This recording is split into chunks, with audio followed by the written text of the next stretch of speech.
Hello, this is Greg Allison with Green Griggs. I'm honored today to bring back special guest, long time uh, having him not on this channel, David Pyne. May remember David Pyne. He's been promoted within the EMP Task Force on National and Homeland Security, the organization founded by the late great Dr. Peter Vincent Bright. David Pyne is now the Deputy Executive Director of the task force. And we've had him on this channel many times, but it has been a while, and a lot has happened since then. And David Pyne and I went on here before the invasion into Ukraine, talking about how we might achieve peace. And maybe we're heading that way now. I don't know. Ladies and gentlemen, I give you David Pyne. David, uh, we are in a situation now where the world is, a lot has happened. It's changing fast. What is your just quick thumbnail assessment? We'll go from there. Hey, Greg, great to be with you. Well, let me just say that we've had a real transformation of the world ever since President Trump was inaugurated. We went from being on the verge of World War III with Russia, I mean, really close under Biden, to the point where was prepping like crazy. I got, solar panels installed and Tesla Powerwalls, praying every night for one more month for the U.S. to survive. And now we have a new breath on life. President Trump has brought immense foreign policy realism to the White House. He's working on negotiating not just a ceasefire in Ukraine, but a permanent peace deal with the Russian Federation that could be transformative for U.S.-Russia relations, even to the point where he's talking about unprecedented U.S.-Russia geopolitical cooperation along the lines of what I've been advocating for the last 4 to 6 years in terms of kind of a grand strategic partnership for peace. So there's a lot of reasons to be optimistic for the future of U.S.-Russia relations. China, of course, a different story, much more alarming on that front. But I understand we're going to focus on Russia today. Yes, okay, very much. So, yeah, we probably should do a whole separate program on China. There's a lot that's got me worried there. But before the invasion into Ukraine, we had a discussion on this channel where you talked about how we might have a road to peace. And that road to peace was through recognizing spheres of influence, that basically each great power had a certain area that was their sphere, and that there be some kind of agreement between the great powers to recognize that and stay hands off, and that you saw that as a road to peace. Now, it seems that Trump is heading in that direction, taking the kind of advice that you put out there years ago. Had Biden followed suit, and I didn't think Biden would do it. I didn't think NATO would go for it at that time.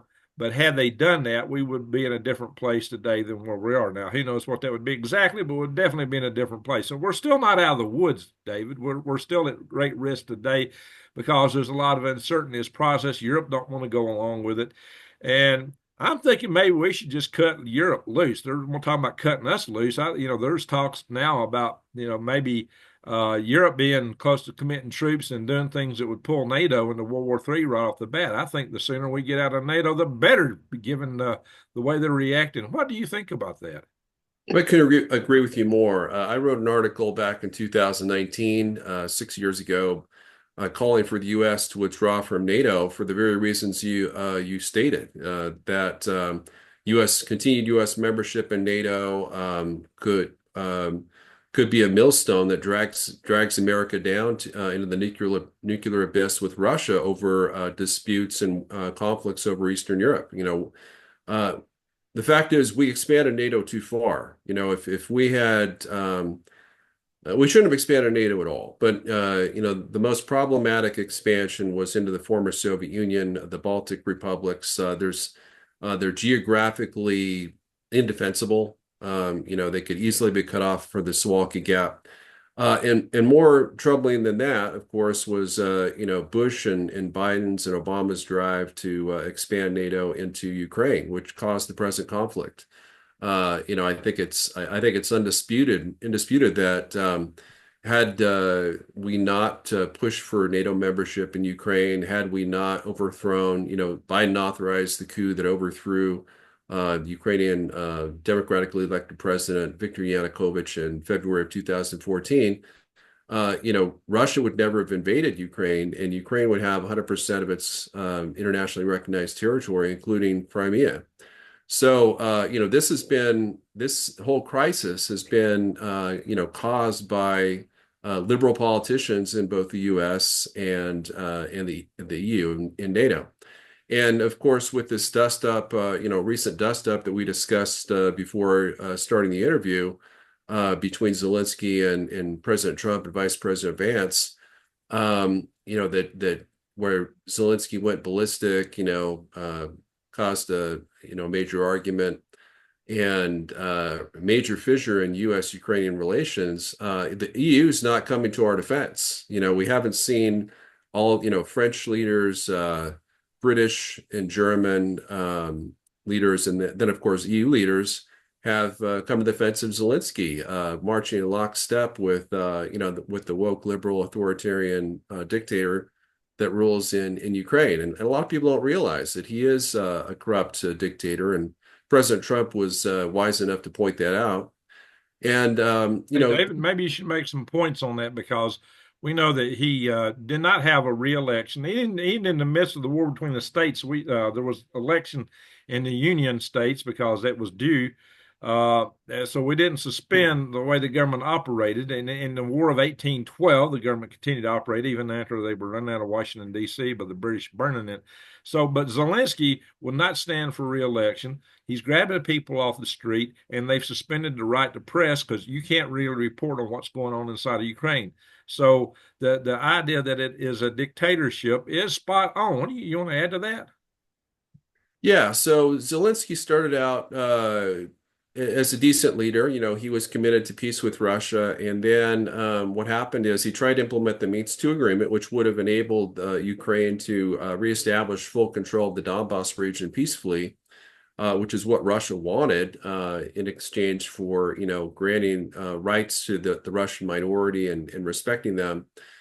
And changing the constitution to to allow for their self-rule and autonomy within Ukrainian control. But then he was threatened by the neo-Nazi Azov regiment and other neo-Nazi Ukrainian militias, with his wife being put on a blacklist. Not just a blacklist, a kill list. So they essentially threatened to kill his wife if he followed through with his attempt to force the Ukrainian militias out of the Donbas region so that Ukraine could take full control of the Donbas. And as a result, he adopted, after Biden became president, he adopted a very hard line against Russia, in which by April of 2021, he was saying that Ukraine was going to retake control of the Donbas and Crimea by force. That, of course, caused Russia to mass its troops. They pulled back, and then Biden threw gasoline on the fire by signing two strategic partnership agreements, which were a deal breaker for Russia and a casus belli for war. After Russia invaded, Zelensky proceeded to declare martial law, outlaw 11 opposition parties in Ukraine, and also take control of all three opposition TV networks and force them to broadcast Ukrainian government propaganda 24/7. So he did all that. He's also tried to clamp down on the Christians in Ukrainian Orthodox Church, arresting priests. He's obviously he killed a U.S. citizen in prison merely for the crime of broadcasting podcasts that were supportive of peace with Russia. He's arrested or assassinated multiple Ukrainian members of parliament and opposition leaders since he became power, with the aid of the CIA-funded SBU, which is essentially the Ukrainian KGB. They operate death squads behind Russian lines in Russian-annexed Ukrainian territories.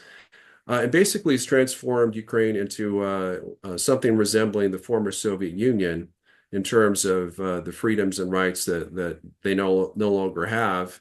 where everyone, the members of parliament operate in great fear of arrest and imprisonment if they, for speaking out in favor of peace with Russia and ending the war. You know, not even pro-Russians. They're not even pro-Russians at all. They just want peace. They want to stop the death and destruction, and they want to support Trump. But reportedly, his approval rating is down at 11%. Just like a totalitarian dictatorship, they claim that he is at 63%, when in fact, the polls that I've seen are at 11% or thereabouts. So Trump claimed 4%. I haven't seen any poll to verify the 4% number, but 11% is very credible. So the bottom line is Trump wants him to hold new elections. Russia does as well. And that's not to, there's zero chance of Russia being able to get Ukrainians to support a pro-Russian candidate. I mean, they're all banned anyway. So the next president would likely be just as much of a anti-Russian Ukrainian president as Zelensky, but it would have to be someone who is more open to peace with Russia, that's willing to support Trump's peace drive, in which Trump wants to end the war by essentially May 9th or thereabouts, reportedly. And that would be, that's the only path that I see to, saving Ukraine. And Trump's the only man in the world who can save Ukraine and has the courage to do so. Oh, you gave an interesting historical perspective there that a lot of people don't get. You don't get that from the lamestream news media. So a lot of things are just so one-sided. Now, indeed, I'm hearing it from some people in Ukraine. They don't like Zelensky or Putin. They're kind of not knowing what to do. They're facing the utter destruction of their country. And if Zelensky keeps going the path he's going, that's exactly what they're getting, is utter destruction. He had a chance to negotiate a peace with the aid of Donald Trump, but he's trying to hold on to this Donbass area, which is already under Russian possession. Russia is not going to give that up. So to put things further in perspective, what we're looking at, in my humble opinion, is the whole world is at risk of being turned into a cinder, especially with us in NATO here. I mean, guys, your own families, your houses, your cities, your communities are at risk of being turned into a cinder over giving Ukraine some fantasy dream that they're going to be able to take back regions of Ukraine that are predominantly Russian speaking. So, I got to ask you, is that worth you having your homes turned into cinders? Is it worth you turning into dust over so that Ukraine can have a chance to fight, to continue to struggle to take an area back of Ukraine that's predominantly Russian speaking? So, is it really worth that? Is that worth losing everything in the world over? I have a tough time with that. What do you think, David? Well, I mean, that's really the million-dollar question. It is, do we want to risk the deaths of over 250 million Americans, 90% of American citizens, for, to determine whose flag flies over a disputed region of southeast Ukraine, the size a little bit larger than Lithuania, which is one of the smallest, nations in Europe. And I think the answer ought to be no, because, the fact is that, if the Donbass region had a free and fair vote, I think it would choose to remain part of Russia. And, part of that, of course, is because a lot of the Ukrainians that were, pro-Ukrainian have fled the area, of course. So if it was before that, then it would have been narrow, but it likely would have stayed with Ukraine. But the bottom line is Russia has a legitimate claim to much of this region. And, the U.S. really doesn't have a dog in the fight. Ukraine is not part of NATO. It's not a legitimate U.S. ally. It's not a treaty ally. The U.S., Trump is really trying to be a neutral arbiter. And that's what's so admirable, is that, a true commitment of a U.S. president to peace, to be a fair dealer is to negotiate the best deal for Ukraine, but to do so not as a Ukrainian benefactor, but as a true neutral mediator. And that's exactly what Trump is bringing to the table. And Zelensky just hasn't adjusted to the new reality. He thinks that that Trump has to be like Biden and do whatever Zelensky demands him to do. Zelensky has been kind of like a con man, almost like a gangster, demanding money. Every month or two, he's Right. demanding tens of He's billions more. David. He strikes him as a spoiled kid. I mean, as a spoiled brat kid, to be honest. Now, look, I got a lot of compassion for the people of Ukraine. I feel really sorry for them for what they're having to go through. And they're going through total destruction of their homeland. But the terms of this are it's it's just unfathomable that given where they're at, that Zelensky isn't willing to make a peace deal. Now, the interesting thing was he seemed to be willing to make a peace deal. Of course, he had a better position then in terms of territory regained in 2022. And Boris Johnson went to Zelensky and talked him out of a peace deal back in 2022. And maybe this is why Russia has got a little bit of seeming more hatred toward UK than any country in NATO. Russia's mad at the UK, and I'm thinking that may be why. I'm not absolutely sure that's all of the reason, but Russia is really mad at UK, and I think that might be a lot of it. So they had a chance then. They capitulated to Boris Johnson, and now they got probably their last best chance is Donald Trump. I think Ukraine's going to get run over. I don't see much else. If they don't wake up and make a peace deal, I don't think they got a future. So this conversation can take two pathways right now. So let's go with this one next. Let's say we talked about the United States don't really have a dog in that hunt, and we don't in terms of Ukraine. But the question is, what should we even have a dog in the hunt of NATO? What is it that Europe brings today to the United States that makes it a strategic, vital resource that we ought to risk our existence over? To preface that a little bit, we have covered 2/3 of the defense budget of Europe from our bankrupt treasury here in the United States. Some people think that should continue. I don't. We have risked our blood over there in that we have sent our young peoples to defend Europe in World War I, in World War II. My granddad was there. My dad was there in those two different respective wars. I was in the Cold War. I was in the military during the Cold War myself, prepared to do it all over again. And it really hit me then that, there was something unfair about the way we put up so much for Europe and they did so little back. There's no strategic resource in Europe that we require. They're not really, in my opinion, in a pathway that we need for the major global trade. And what do they have to offer the United States? I mean, it may be an ancestral homeland, but my ancestors, so far back, it's forgotten. We don't know jack diddle about Europe in terms of coming from there. In fact, my grandmother actually got mad at me when I told her that we came from Europe. She said we've always been here in America. Of course, she was a country girl, but she was born in 1901. So, that's over, 124 years ago. So we've really lost, a lot of that connection for some areas in the United States. So why are we even defending Europe, given that they don't seem to be willing to cover it for themselves? Why That should we is, have a dog in this hunt, David? that is an outstanding question, and one that I've been asking myself again for the last 6 years. So the U.S. has we don't gain anything. A lot of people believe that the more allies we have, no matter how tiny and how small, Montenegro, South Macedonia, or North Macedonia, none of our allies, with the exceptions of Britain and France, bring anything to the table. They don't have, nuclear weapons, with the exception of the UK and France.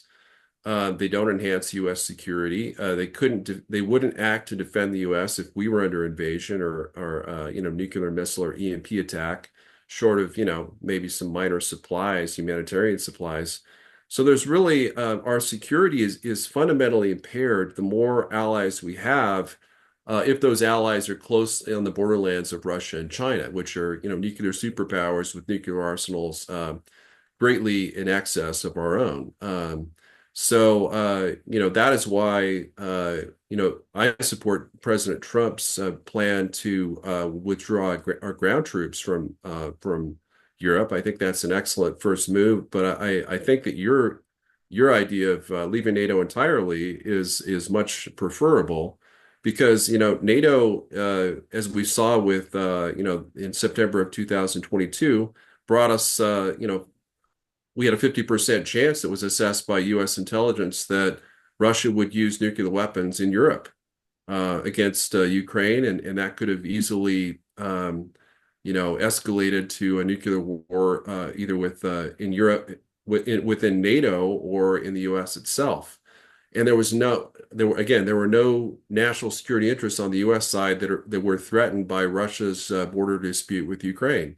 Ultimately, Russia's invasion of Ukraine is not really been about territory. It's been about the geopolitical orientation of Ukraine, whether it would be continue to be a de facto NATO member state, as it has been since 2021. With the NATO military presence, or whether it would revert to be its pre-2014 status as a neutral buffer state that protects Russia from NATO aggression and protects NATO from Russian aggression. And that's really what this war is all about. It's to transform it into kind of a Cold War, Finland, essentially the Finlandization of Ukraine. That's always been the solution. Henry Kissinger recognized that in 2014. I think Zbigniew Brzezinski recognized that as well.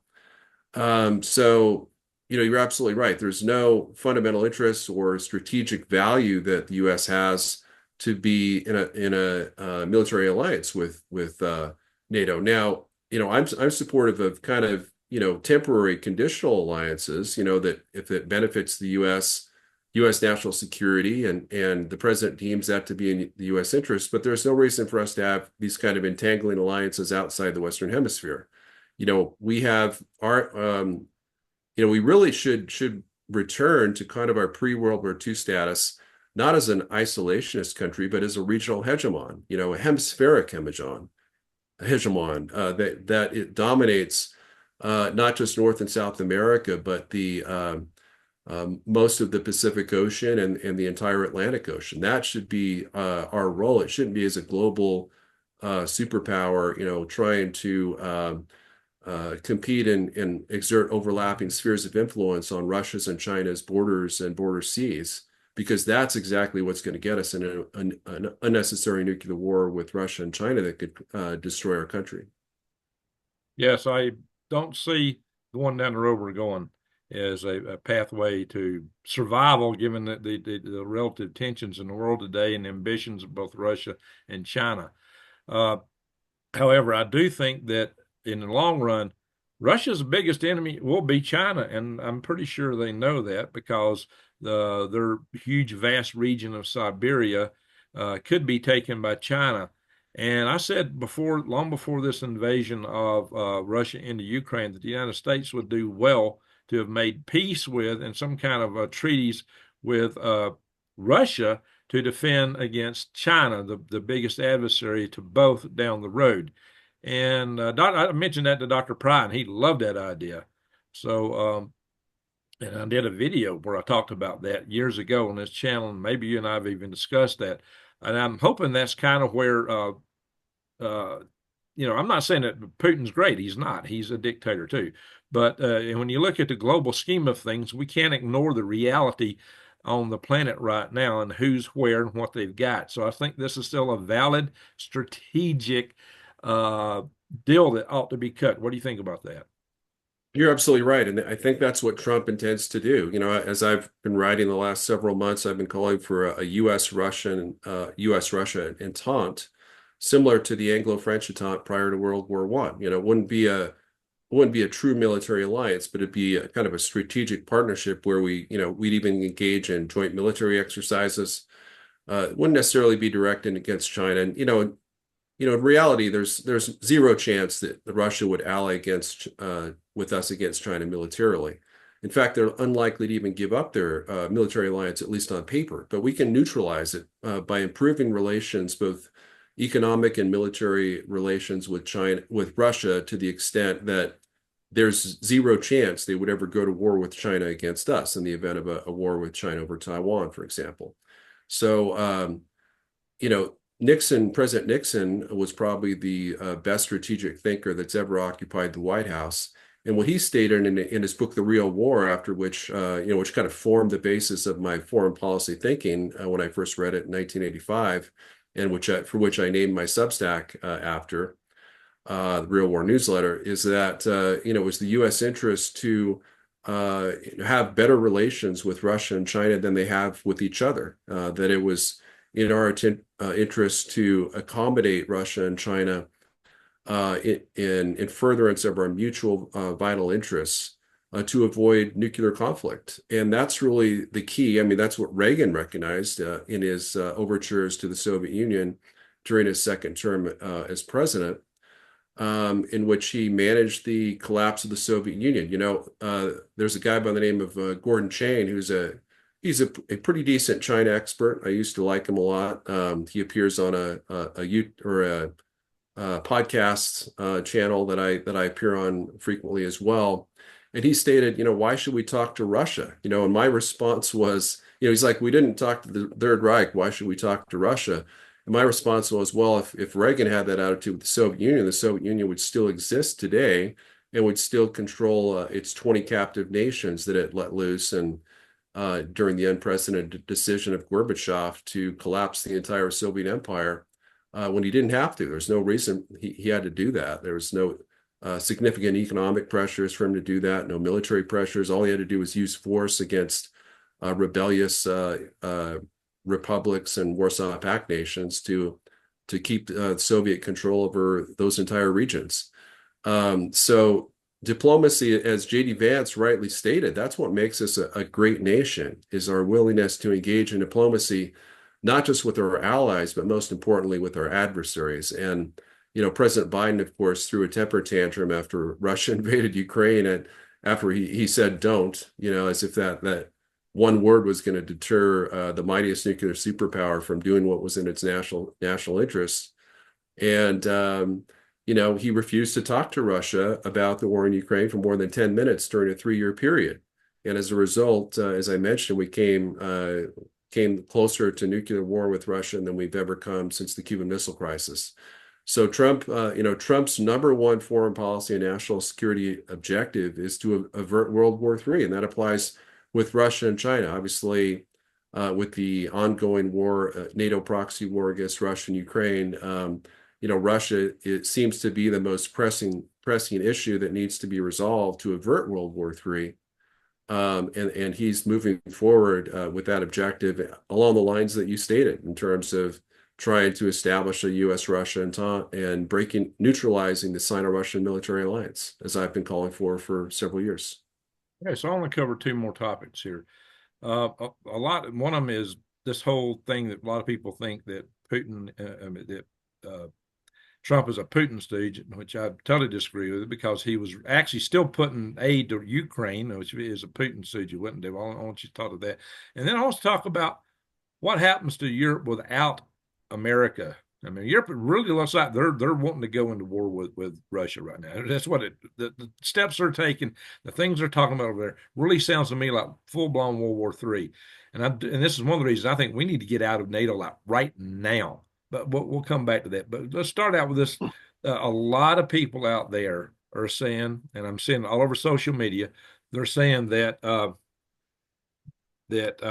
Putin, that Trump is a Putin stooge. What do you say to that? Well, I think that's ridiculous. President Trump has been doing what's in the U.S. national security interests, and the fact is that what Russia is saying is primarily true. Tucker Carlson had an interview with Russian President Putin back in February of 2022, and I fact-checked everything Putin said, and I determined that 70% of what Putin said was true, and probably 70% of what Biden was saying about the war in Ukraine was false. So, I'm a nonpartisan observer, and when it comes to foreign policy, and I can just tell you that Russian, call it what you want, what Russia is saying is much more fact-based than what what Ukrainian propaganda has been saying and what Biden regime propaganda has been saying. And so the fact that President Trump recognizes reality and recognizes the truth and in much, not all, of course, what Putin is saying, and recognizes that the elements of a peace deal that Russia has outlined are, in many cases, mostly fair, and realistic. Not ideal by any means, but certainly realistic. That's not adopting, Trump being a Putin puppet. In fact, he's standing strong for what's in the U.S. national security interests, and he's standing strong with what Ukraine's and NATO's national security interests are as well, because it's in the And like I said, interest. he was still offering aid to Ukraine. It was like, we're going to send this over, we'll send that over. Even though most of his base don't want to see that happen, he was really kind of going against his base, supporting Ukraine more than a lot of us would have liked to have seen. But yet the left still calls him a Putin stooge. I think that is a hollow argument. They love to take memes like that and run with them, but I think that is stupid. Yeah, it's really absurd. It's left over from the Trump-Russia hoax that was devised by the deep state and President Obama and Hillary Clinton and Joe Biden. And, that whole idea, that whole hoax was completely discredited. There was nothing to it. Trump engaged in normal conversations immediately preceding the Trump presidency following his election victory in 2016. Of course, he was sincere in establishing and forging a comprehensive peace deal with Russia, as he is today. But this time, he's unfettered. There's no chance. He's not worried about being impeached. The Republicans control, obviously, the House of Representatives. He is not going to be up for re-election, so he's able to do everything that he always wanted to do. And there's a much greater national security imperative to do so because, as he mentioned, Zelensky's trying to start World War III with Russia because that's been Zelensky's objective all along, ever since he rejected the Istanbul peace agreement, which ironically was written by the Ukrainians. A lot of people don't realize that this wasn't like a Russian, Treaty of Versailles type document. This was a Ukrainian counteroffer that the Russians signed with Wow. minimal revisions. And so there's been a lot of reinvention of history. Steve Witkoff has said the Istanbul Agreement is kind of the probably the best thing that the U.S. could do in terms of picking up where Ukrainian negotiators left off, where they were celebrating, drinking champagne glasses as Russia committed to withdraw all its troops from pre-war Ukrainian territory. And then, as you mentioned, Boris Johnson and Joe Biden told Zelensky not to sign the deal, which was scheduled to be signed the very day after Boris Johnson visited Kyiv. So it's unclear to me whether I actually don't think Zelensky would have signed it because he was already being pushed by the U.S. and U.K. not to do so before the Boris Johnson visit, but it's very possible he could have. And had he done so, it would have saved the lives of a million Ukrainians brave Ukrainian soldiers who've been killed and wounded in combat since. That's So a tragedy. That is it a is a huge tragedy. tragedy. I think this is a good segue point to explore. If the United States does pull out of Europe, and the Europeans seem to be have a frog in their throat to go after Russia, if they take a misstep and find themselves in a full blown war with Russia, how do you think that will go for Europe? Well, I can guarantee that NATO would lose a war with Russia, certainly without U.S. support. Russia is a recent report that was issued on the 13th of February by the IISS, which is one of the most nonpartisan, reputable military analysis organizations in the world. Estimated that Russian military spending currently exceeds, but in terms of purchase power parity, it actually exceeds the amount the defense spending spent by all of European NATO. So 30 different countries in NATO are spending less than Russia is alone on its military. In addition to that, we know that Russia is producing more munitions than all of NATO combined, including the U.S., on a monthly and an annual basis. So in addition, a lot of people don't realize that NATO only has enough munitions to fight an intense combat operations for a period of 2 weeks. So what would happen after, it's the same issue we face with a war with China over Taiwan, where a congressional report has said that we would run out of, long range precision guided munitions within 1 week of intense combat. So, Playing after whack-a-mole with the Houthis didn't help us with that either. no, it's yeah, everything that Biden did, made things worse, unilaterally disarming the U.S. military to provide arms, weapons to Ukraine, and Russia has actually boasted of that. They're like, this war is going great for us because not only are we disarming Ukraine by killing off all of its soldiers and destroying its army in detail with artillery and airstrikes, but also they've succeeded in disarming NATO of its conventional weapon systems that it would need to successfully prosecute a war with Russia. So So, the U.S. is much worse off. We've been weakened economically, but especially militarily through Biden's war in Ukraine.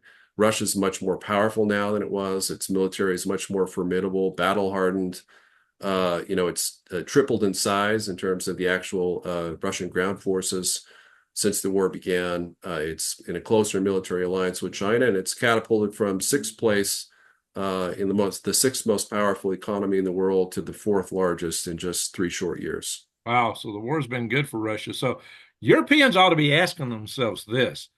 Why is Russia even interested in negotiating for peace? They ought to be thankful to Putin that he is even interested in negotiating for peace at all, because given what you just said, and also there's the fact that Europe being behind like they are, they may think, oh, we can do this and we can do that and we can bring these things up, but it takes time to build up your defenses. It takes time to gear up your factories. It takes time to develop your militaries. In the meantime, Russia could run straight through them. Russia could put their tanks right under the Eiffel Tower and raise their flag throughout Europe before the Europeans could even wink hardly if they're not careful. So, and so Ukraine's got a huge army. It's a lot bigger than most of the rest of Europe. The Russian army is battle hardened. The Europeans are not. They're in no position to take the kind of positions they're taking. They're in no position to try to push Ukraine the way they're doing, to try to pursue the war, and the positions are taking. I think their heads are full of mush over there. I don't know what's wrong with them. I think they got some mental disease. They need to back off and thank Putin for being willing to even talk about peace. What do you think about that? Yeah, you're absolutely right. The Ukrainian army actually has been decimated to the point where it used to be 1.2 million strong in November of 2022, and it's down to about 350,000 troops today. So, the reports that I've said, some Ukrainian motor rifle battalions are unable to put enough infantry troops to man a single BMP-2 infantry combat vehicle, meaning that they don't have more than two combat infantry in their entire battalion. Now, these are some of these battalions have been decimated to 10% of end strength, commanded by senior lieutenants, which typically command companies or even platoons. So they've lost a lot of their field grade officers, majors, lieutenant colonels, and some of their brigades obviously are likely commanded by majors and whatnot.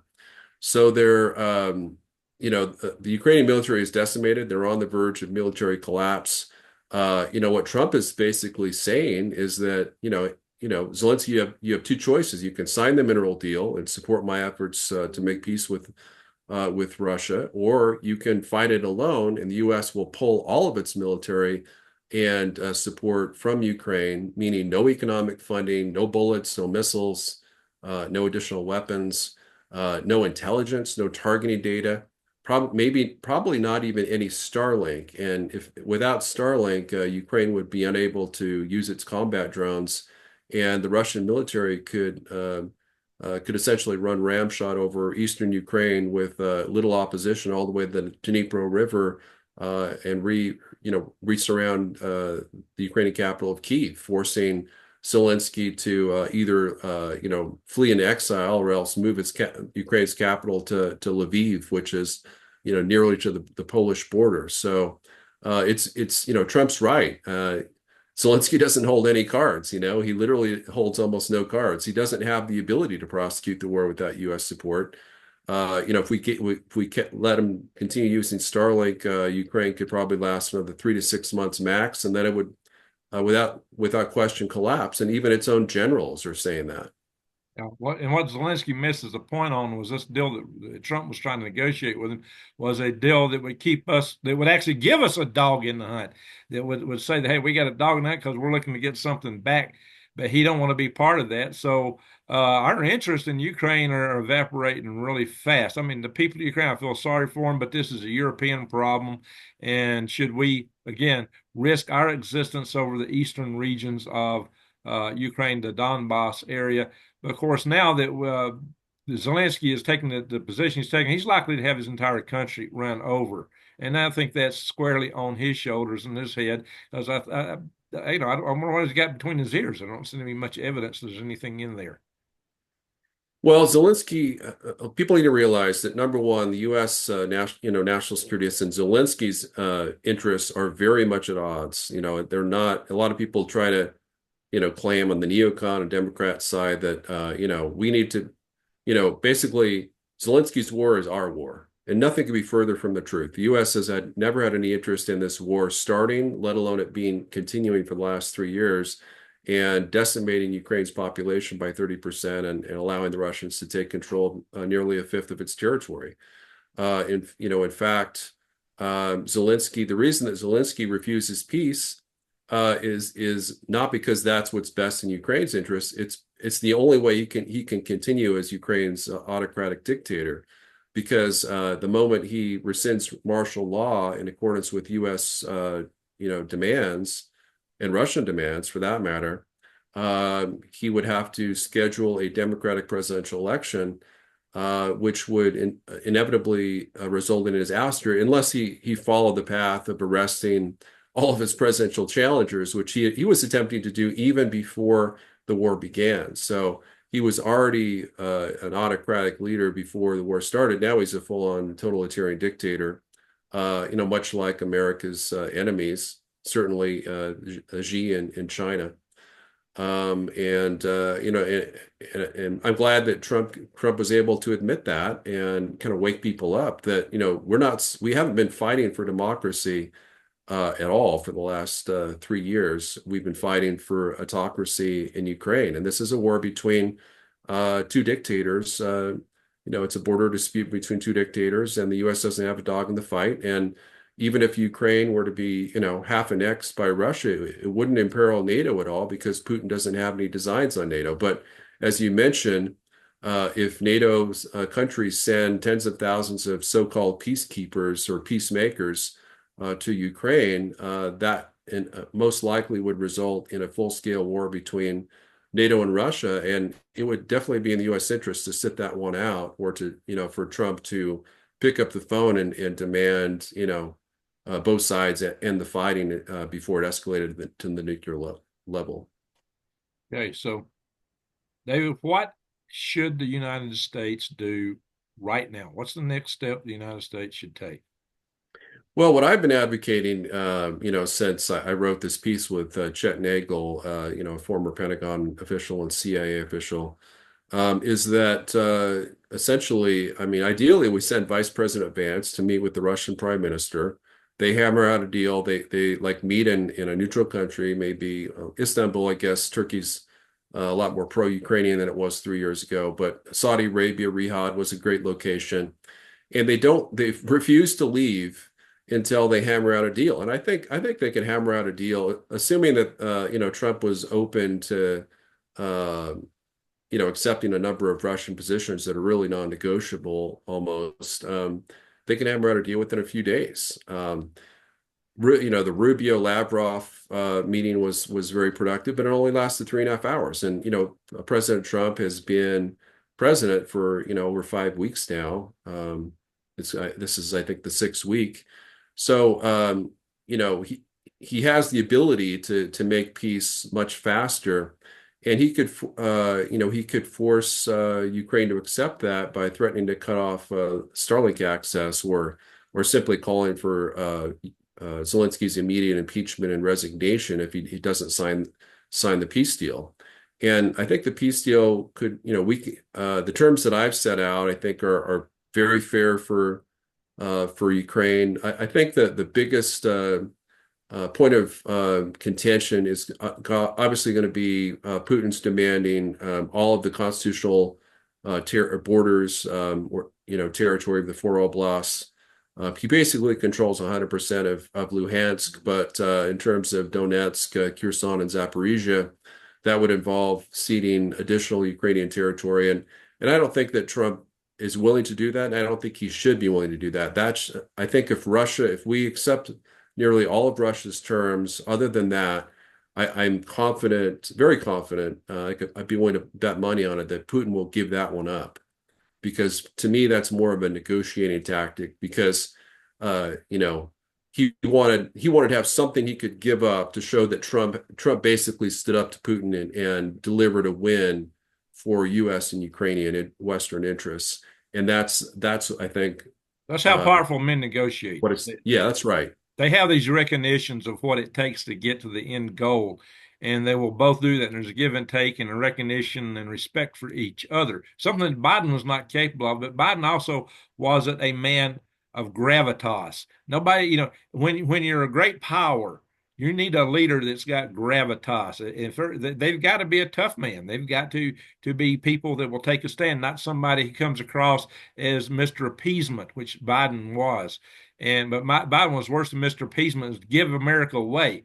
It was America last kind of a stand he took, and I'm glad to see that out of the White House. Yeah, you're absolutely right. I mean, in some sense, Trump is being the one who's accused of being the appeaser or surrendering. In fact, he's advancing the U.S. interests in a victorious way. Again, people in the neocons conflate U.S. national security interests with Zelensky's and with Israel's as well. And it's simply not the case that, every country has differing national security interests, and we need to recognize that. And so long as Trump continues to champion U.S. national security interests, that should be viewed as a position, as peace through strength. That's exactly what Reagan did. And it's not appeasement to put America first and to negotiate an end to foreign wars that could cause the destruction of the United States and threaten our very survival. And in fact, even Churchill said that it's okay to appease other countries from a position of strength. So I wouldn't argue it's appeasement. Certainly, it's accommodation on one level. That's what Nixon advocated. Even Churchill advocated that. I mean, heck, Churchill gave away half of Europe to Stalin. So he was one of the greatest appeasers in world history. Oh And yeah, the same people awesome. that supported that and defended his decision to give away the store at Yalta are the same ones that are criticizing Trump for being willing to concede, Ukrainian territory that Russia annexed 3 years ago, and Ukraine has demonstrated an inability to win back over a period of the last 3 years, even with all the NATO weapons we could possibly give them to the point that we've depleted our own arsenals. Yeah, what a farce. We're in trouble. We're at the point of maybe facing China. And this ought to be a topic of a future video here. It's talking about China and some of the other things that we're facing here. What would you have my viewers do, David? Would you have them write the White House, write their Congress members? What would you have the viewers that are looking at this video do themselves? Well, I would invite them to join my Substack, subscribe to my Substack. There's free options and paid options. The paid option is $6 a month or $60 a year, so it's chump change. But even if they just subscribe for free, they'll get my national security alerts and latest analysis, and all of my video interviews in which I, kind of explain, what needs to be done to save our country and, and save Ukraine and Europe as well, save our allies.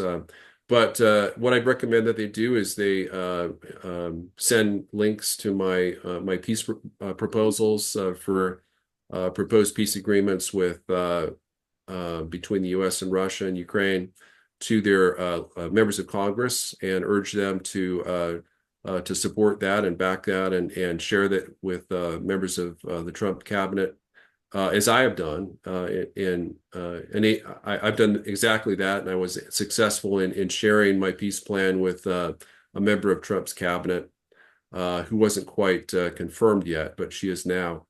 and on the national security level. So I think that's really the key, and to really just support everything that Trump's doing, because he's doing all the right things, he's saying all the right things, defend him against these false charges of Russian appeasement or Russian talking points, because it's all complete bogus, Democrat propaganda, and we need to fight against it.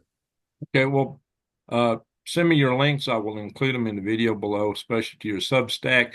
For everybody watching, David is quite a good strategic thinker. He's had a lot of experience in the Pentagon, working these things when he was in the military. So he is definitely on top of this, guys. And if we'd been listening to him to start with, we wouldn't be in the risk situation we're in the world today. Things that we covered on this channel here before we got to where we're at today. So, and now we do have a hope that we can go back.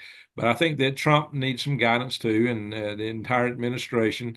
And I'm interested in staying, having that finger on having their hand on the button, the exit, the abort NATO button. I think we need to have a huge abort NATO button and have our hands sitting firmly on it right now. We need to be ready to get out instantly, because Europe is as you mentioned earlier, they're on the precipice of dragging us down into World War III.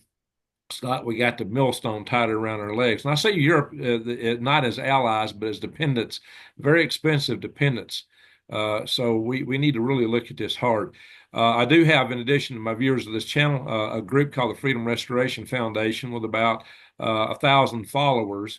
So that's a group that tends to be a little bit on the activist side of things. So I will send this links out to the Freedom Restoration Foundation also, David. David, I want to thank you once again for coming on my show. You're a great guest. I hope we can do this a lot more in the future. I've been in the past 6 or 7 months moving and not really able to do live streams. So let's hope we can get back to this. Well, not live streams, but these kind of interviews. So let's hope we can get back to this and keep abreast of what's going down and how we might negotiate to get out of this. And I'm still prepping. I mean, that's part of my move here. It's a big prepping move to be more ready should it hit the fan, which I think is still a very real possibility right now. Again, David, thank you very much. Thanks, Greg. It was an honor to be on your show. And my Substack is dpyne.substack.com. Once again, dpyne.substack.com, if any of your viewers would like to subscribe. All right, David, I really appreciate that. So again, I want to thank everyone here for watching. Please subscribe to my channel, bang the up notification bell, and click all, and share these videos. This platform has been really stomping hard on me lately, as they don't like the truth coming out. So let's do what we can do to make it shout. Thank you, everybody. With that, I'm going to say thanks for watching, and Greg out.